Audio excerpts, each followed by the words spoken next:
We're going to head back to Superman for a moment. This pair of beautiful comics outline some of the story of the Sand Superman. This one starts off with a beautiful Neil Adams cover.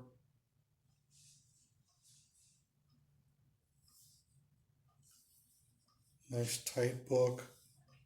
A little bit of spine wear. Easily very fine. Might even grade out at a very fine plus.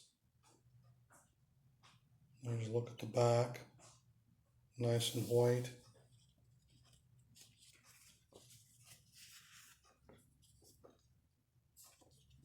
Inside we go to Kurt Swan art. These pages are nice and white. It's a Denny O'Neil story, and Kurt Swan's art's inked by Murphy Anderson, so it's a very experienced team that's done a lot of Superman stories, and we've got a lot of TV reporting. Clark Kent's sent on assignment to cover a eruption of a volcano in a fictional location. And there's a lot of little detail about him being able to report as Clark Kent while he still flies around as Superman, making sure everyone's safe.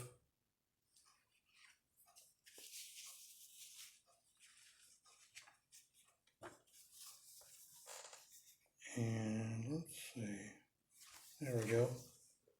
There's our first look at creature rising up out of the sand, who bears a striking resemblance to our Man of Steel. And he'll become a major player over the course of the next issues. There's a really good look at the volcano exploding.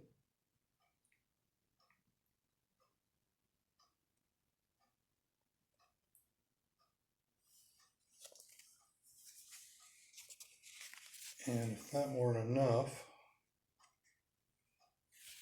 here's a good look at Superman getting involved in foreign affairs a little bit. Damage in a battleship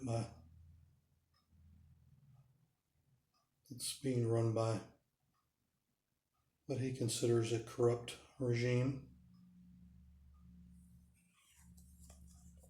Like I said, we've got a backup story in this as well.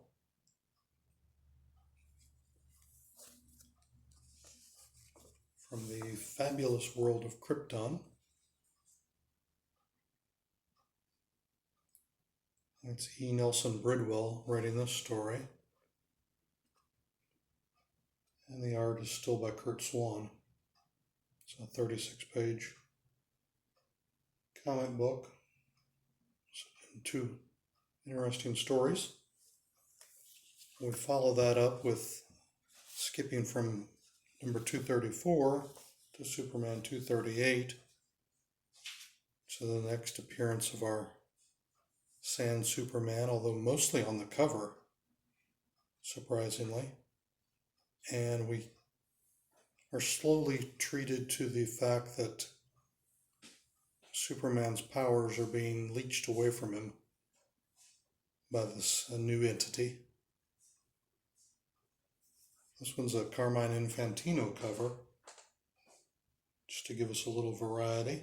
He's inked by Murphy Anderson on this.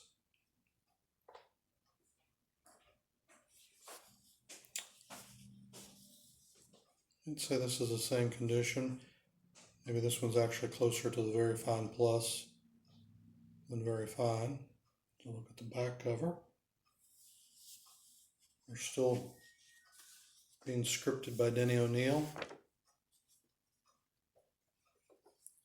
with interior art by Kurt Swan and Murphy Anderson. We start right out of the get-go with Superman leaping into action. It's an interesting splash page.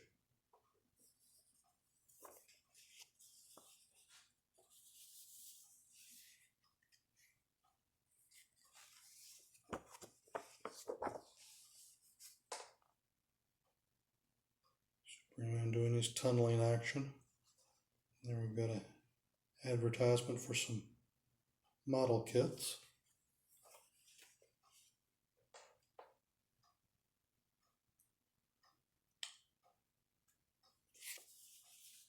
And the probably more interesting part of this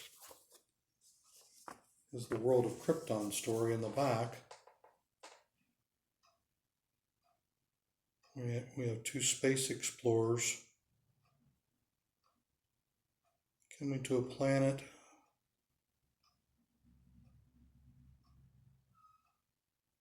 they end up stranded on ancient Krypton and become the progenitors of the Kryptonian race.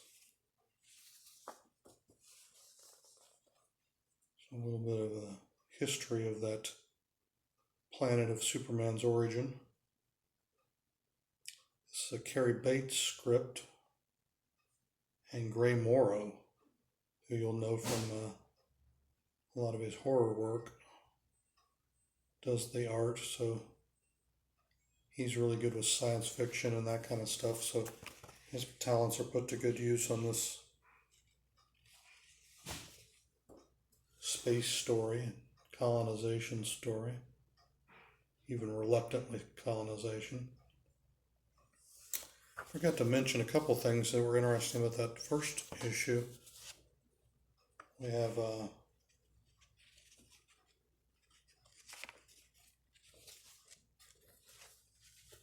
back is talking about misconceptions about what you may believe, but science says otherwise. So, a little science lesson. There's also another blurb about climate science in this as well. I don't know if I can find that right offhand here.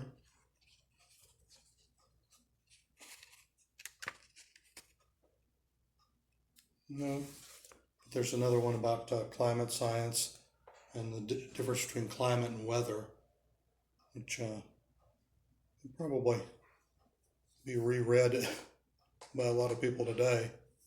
So take a look at both those books. They're on Craigslist. And as a pair. And like and subscribe if you want to see more.